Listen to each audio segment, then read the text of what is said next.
দেখো অ্যালসাটিভ কিলোমিটার একদম সহজ, যেটা সারা জীবন পড়ছো, এখনো তোমরা পারো কিনা জানি না। এ ভেরি যদি থাকে সেন্টেন্সের মধ্যে, ছোটবেলাতে পড়েছো এ ভেরি থাকলে হোয়াটে। এখন এ ভেরির জায়গায় এরকম হতে পারে এ গ্রেট, একই কথা হোয়াটে।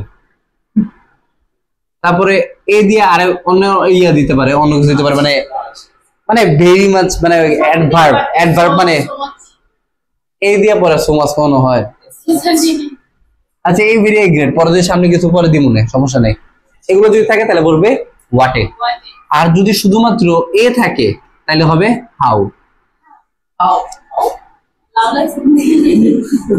ঠিক আছে, এ যদি থাকে তাহলে শুধু হবে হাউ। আচ্ছা তাহলে আমরা কিভাবে কি করতেছি দেখো, যেমন Zahidul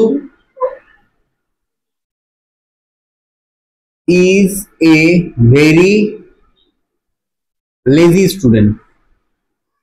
Or student? Lazy person, student না। Student বলে স্টুডেন্ট লজ্জা করবে, lazy person. Zahidul is a very lazy person. তাহলে এখন এই ভেরির পরিবর্তে এইখান থেকে আমাদের সেন্টেন্সটা শুরু করতে হবে। সেন্টেন্স শুরু করতে বলতে এই ভেরি থেকে, এই ভেরির পরিবর্তে কোন জায়গাতে বসাবো? হোয়াটে। What a lazy person. What a lazy person সবার লাস্টে এটা ফার্স্টের অংশ। জাহিদুল is, হ্যাঁ is exclamatory sign। জাহিদুল মরে গেছে, ঠিক আছে। যেমন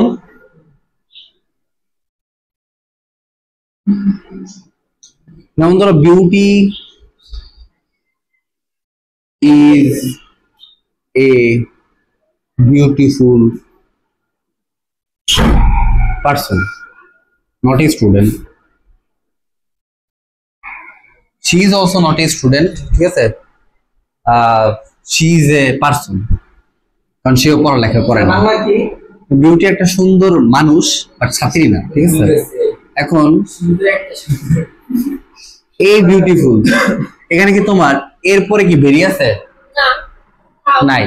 তাহলে এখানে এ থেকে আমাদের শুরু করতে হবে, এর পরিবর্তে কি দিব? হাউ। এরপরে বিউটিফুল, হাউ বিউটিফুল পারসন, হ্যাঁ জেলাস আরেকজন, বিউটি ইজ।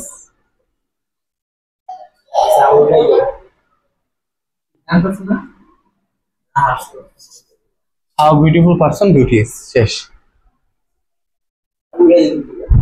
এটা কি বুঝতে পারছো?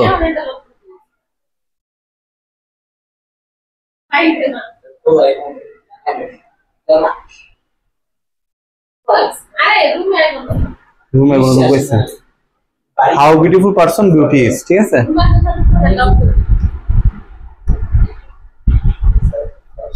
আচ্ছা এরপরে নজর চাপায় রাখো,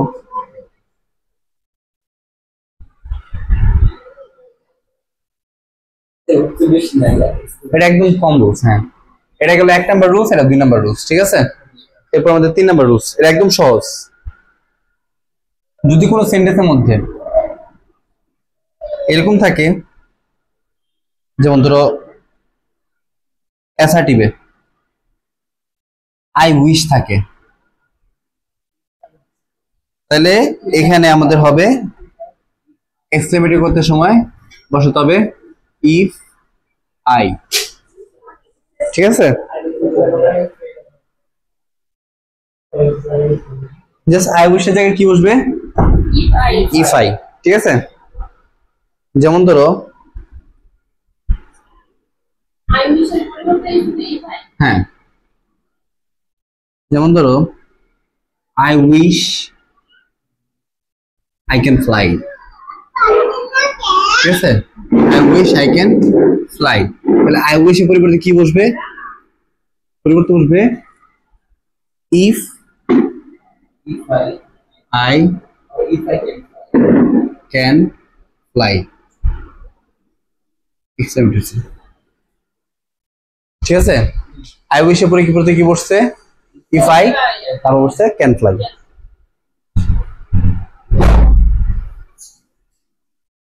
যদি এরকম থাকে I wish I were a player, তাহলে কি হবে বলতো? আই উইশ এর পরিবর্তে বসবে ইফ আই। একবার তো আই দিছো, আবার আবার কি আই দিবা না, এরপর আইটা বাদ কারণ এটা বাদ গেছিল ঠিক না। If I were a player.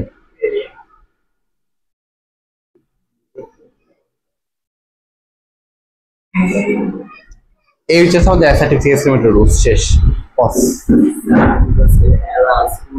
Pause করছো, প্লে করো। আচ্ছা, আরেকটা রুলস আছে, সেটা আছে অ্যাসার্টিভ সেন্টেন্সে যদি থাকে this is a matter of সরো,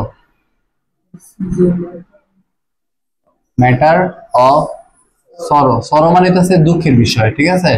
অথবা দিস ইজ এ না দিয়ে ইট ইজ এ দিতে পারে, it is a matter of sorrow, it is a matter of joy, it is a matter of fie, ফাইও থাকে সেইমও থাকে, ফাই মানে লজ্জা, সেই মানে লজ্জা, ঠিক আছে। তারপরে it is a matter of,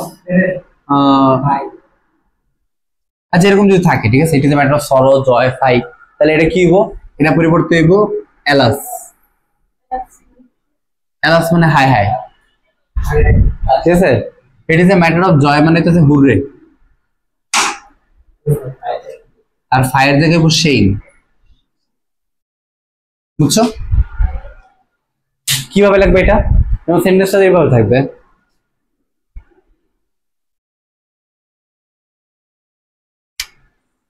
it is a matter of joy that we get A plus. হ্যাঁ, it is a matter of joy, এটা পরিবর্তে কি দিতে দিব? যেহেতু আনন্দ বিষয় বসে দেবো কি হুররে, হুররে উই গেট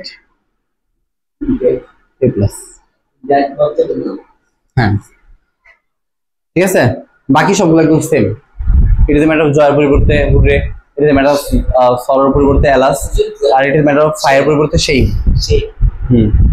কারো শেষ।